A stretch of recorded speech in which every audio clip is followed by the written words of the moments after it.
क्यों सता रहा है रूस से हमले का डर और टर्की ने फिर क्यों दी अमेरिका को खुली चुनौती? विश्वव्यापी युद्ध की आशंकाओं से जुड़ी अहम खबरें देखते हैं टॉप 9 वर्ल्ड वॉर में। अमेरिका को रूस से हमले का डर सता रहा है। इसकी वजह रूस के वो बम वर्षक फाइटर प्लेन है जिनका रूस ने अमेरिका को दिखाने के लिए जोरदार प्रदर्शन किया। रूस ने अपने टुपोलेव Tu-95 बम वर्षक फाइटर प्लेन का शक्ति प्रदर्शन किया है। अमेरिका की धमकी से बेखौफ तुर्की ने S-400 मिसाइल के इस्तेमाल की धमकी दी है। तुर्की के रक्षा मंत्री ने कहा कि अमेरिका के विरोध के बावजूद हम S-400 मिसाइल सिस्टम को तैनात करने की प्लानिंग कर रहे हैं। अमेरिका ने तुर्की को S-400 इस्तेमाल करने पर प्रतिबंध लगाने की धमकी दी है। भारत चीन तनाव के बीच रूस ने बड़ा ऐलान किया है। रूस ने कहा कि भारत को S-400 मिसाइल देने के लिए हम दिन रात काम पर जुटे हैं, जिससे मिसाइलों की पहले बैच की आपूर्ति अगले साल के अंत तक की जा सके। S-400 जमीन से हवा में मार करने वाला एंटी मिसाइल सिस्टम है जो 400 किलोमीटर के दायरे में आने वाले विमानों को ट्रैक कर सकता है।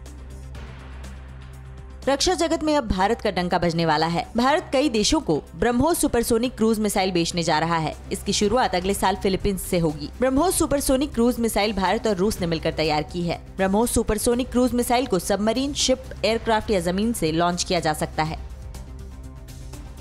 अजरबैजान आर्मेनिया युद्ध विराम के बीच दुनिया की सबसे बड़ी परमाणु ताकत रूस ने तीसरे विश्व युद्ध की तैयारी तेज कर दी है। रूसी राष्ट्रपति पुतिन ने बमों को नियंत्रित करने के लिए न्यूक्लियर कमांड पोस्ट का निर्माण कराया है जो वर्ल्ड वॉर के दौरान बम हमले को झेल सकता है। अजरबैजान और आर्मेनिया के बीच युद्ध विराम के ऐलान के बाद रूस ने नागोर्नो काराबाख में 2000 शांति सैनिक की तैनाती की है। 44 दिन की जंग के बाद दोनों देशों ने रूस की अगुवाई में संघर्ष विराम का ऐलान किया था। शांति समझौते से अजरबैजान के लोग काफी खुश हैं, जबकि आर्मेनिया के लोग समझौते के विरोध में सड़कों पर उतर आए हैं। मोजाम्बिक में 50 लोगों की गला काटकर हत्या करने से भड़के फ्रांसीसी राष्ट्रपति इमैनुअल मैक्रों ने कहा कि इस्लामिक आतंकवाद अंतर्राष्ट्रीय खतरा है और इससे निपटने के लिए सभी देशों को मिलकर जवाब देने की जरूरत है। ISIS ने मोजाम्बिक में फरमान न मानने पर 50 लोगों की गला काटकर हत्या कर दी थी। जिद्दा में आतंकी हमले के बाद सऊदी अरब ने ISIS के खिलाफ एयर स्ट्राइक करने की धमकी दी है। क्राउन प्रिंस मोहम्मद बिन सलमान ने कहा कि जो भी सऊदी अरब की सुरक्षा और स्थिरता को चुनौती देंगे उनको हम नेस्तनाबूद कर देंगे। जिद्दा में गैर मुस्लिम कब्रिस्तान में आतंकी हमला हुआ था जिसमें 4 लोग घायल हुए थे।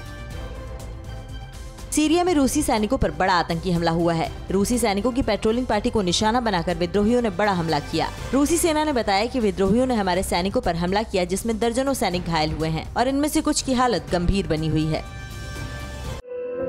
धुआं धुआं सा ये शहर क्यों दिखता है, सुना है बाजार में धुएं का सामान बिकता है। ये दिवाली सिर्फ दिए वाली।